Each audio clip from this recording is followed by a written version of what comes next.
The coronavirus has hit all of us hard, some of us more than others. For today, tens of thousands of people across the nation are grieving the loss of a loved one. Could be a spouse or a friend, could be a child or a brother, could be a parent or a neighbor or coworker. Regardless, the grief has hit us in the midst of the social isolation, making our grief even harder. Because where do you go? Where do you turn to? There's no group of people that you can run to, no person that can hug you, no gathering of the family or church. There's no wake or funeral. And perhaps you weren't even able to be there when your loved one died. What do? How do you make it through? Pivot Family Foundation has produced this series of videos of experts in the field of grief and bereavement to give tips, guidance, and wisdom to help you navigate this season. And to remind you of something very simple but very powerful. You are not alone. Though you may feel like you are, you're not. There are people who are with you and who are for you. So thanks for watching and find encouragement in the days ahead.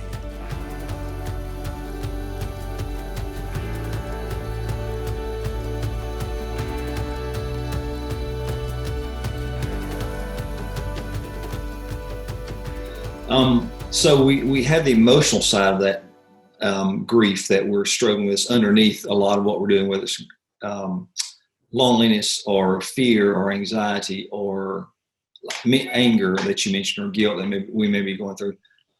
So how do we practically take those emotions and do something with them? Mm-hmm. We can't hug a person. We can't go to a funeral. We can't go to our church. Yeah. Are there some pretty practical ideas or strategies you can give us to help walk through this time? I think writing is a great thing to do. If you want to write about your feelings, if you want to write a letter to the person you lost, if you want to write about the person you lost in a social media context, I think writing is such an amazing way to get out, to get it out of ourselves. Yes. So that's one thing. I think doing anything in honor of the person you lost is really beautiful. Making a donation, helping some kind of charity or cause that could be constructive right now, and doing it in honor of your person feels really good. Those are some healthy things to do. Okay, that's cool. What about help? Again, when we're in a situation like this, you can't go to a counselor, you can't go to a grief support group. What kind of online resources that either you or others you know about that, how would people respond and get help when they can't physically be somewhere? Yeah, there's so many online resources these days, more than ever.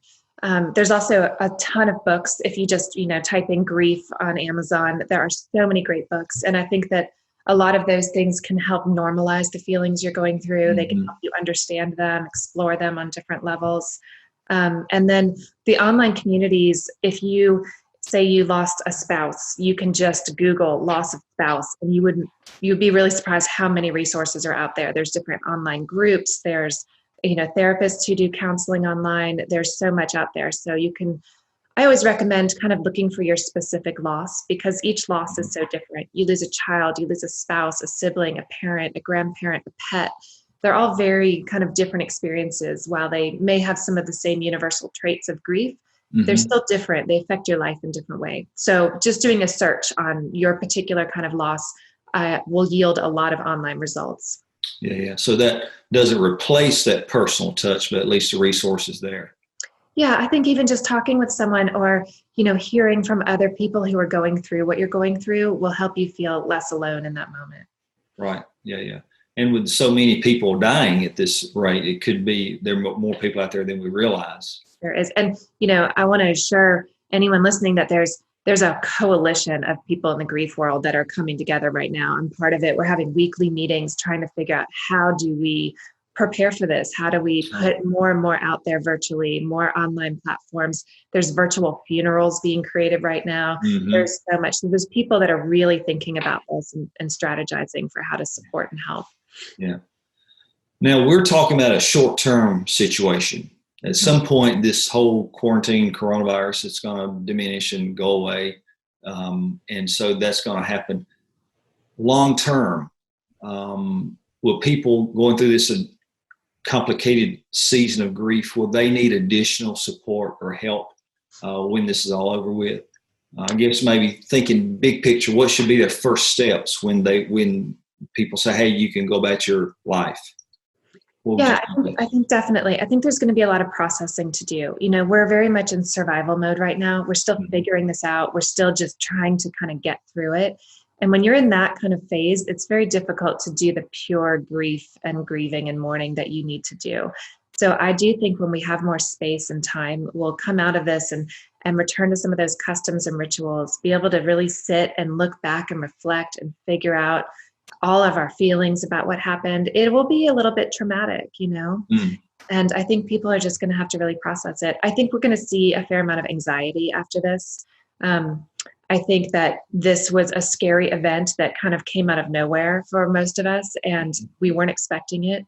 And when we go through something like that, it makes us feel unsafe in general, like anything could happen, more unexpected things could happen. So I think we're going to see a certain level of anxiety in our culture, and especially the people who lost someone. Okay, so some additional help would be a good step for people to take. Absolutely. So definitely seeking out counseling, support groups. Again, just reading about it, joining other people who are going through it to normalize all those feelings that you're having. Mm-hmm, mm-hmm. And I know some have mentioned about like putting off having a memorial service or a funeral until they can gather people together. You see that as a good idea? I do, but I really think it's important to do some personal rituals at home. Okay. It's part of our process of grieving. We make meaning, we ritualize, we have to honor the people that we've lost. And doing that can be so simple, really lighting a candle, having a photo of that person up, and just every night, going to your spiritual or religious place and just saying a prayer or saying some thoughts, and having just holding space for that is important. Okay. So I want to give you a scenario and get your response to this. For instance, I have a friend or a family member, for instance, that lost a loved one. Mm-hmm. How do I, as a friend, respond during this time? What are some things I can do when I can't go to them, I can't hug them or be present with them physically? How can I be present with them in other ways? Just really making yourself available in any way that you can, texting them every morning, saying, hey, I'm thinking about you. Mm-hmm. You never know. Everyone's so different. Some people may really want to talk about it, may really want to talk about their feelings or about their person. Some people may not be ready, or they may come and go with it. But letting them know that you're available when and if they're ready is so important. It means so much to people when they're grieving.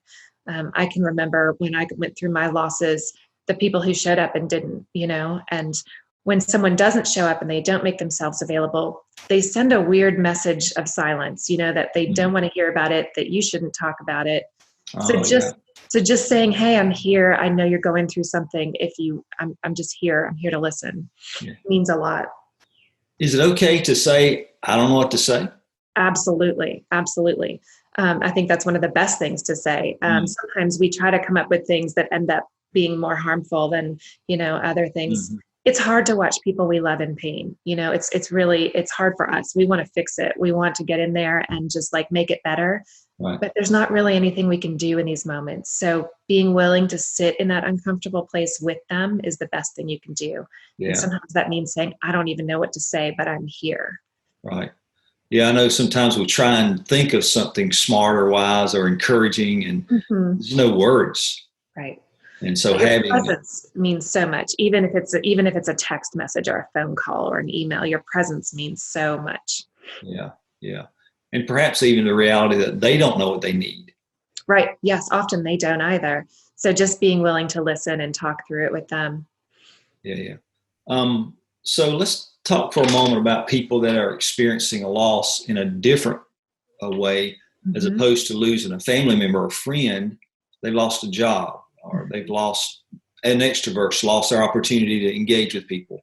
Mm-hmm. Those are losses, and do you see us grieving those losses during this season? Absolutely. This is very much grief. We're grieving a lot of job losses. We're grieving a certain way of life. We're grieving the life that we lived a month ago. We're grieving the life we thought we would be living this year. We're grieving graduations. We're grieving, my kids not being in school just makes me sad, There's a lot of grief. And And I think that naming it as grief is helpful. Let yourself feel it. That's the trickiest part about grief is people often resist it because the feelings are painful and uncomfortable. But the truth is when we lean into it, that's how we get through it. And that's how we feel better. Right. Yeah, it's hard. It's easier to try and run from it as opposed to moving toward it. Right. I think that's our response because we don't want grief, but nothing else we can do with that. So good words. Yeah.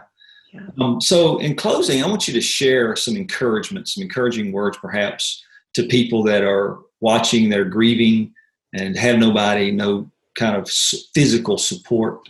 How would you encourage people in that situation today? There's two things that I know about grief and loss. The first one is that it's very transformative and there's a lot of beauty to it. We grieve because we loved someone or loved something. And there's a lot of beauty in getting to have had that relationship. And grief makes us reflect on it. And grief also strips us down to our essence. It asks a lot of us. The ask is painful. We are asked to go through pain, to go through uncomfortable moments, but we often emerge better versions of ourselves, truer versions of ourselves, more empathic, more understanding of who we are and who the world is. So there is beauty and transformation at the end of the grief process. The other thing I know about grief and loss is that we never really lose the people that we love. We lose the life we had with them and the time we had with them, but that relationship stays forever. It stays inside of us, in our hearts. We can never really lose that love.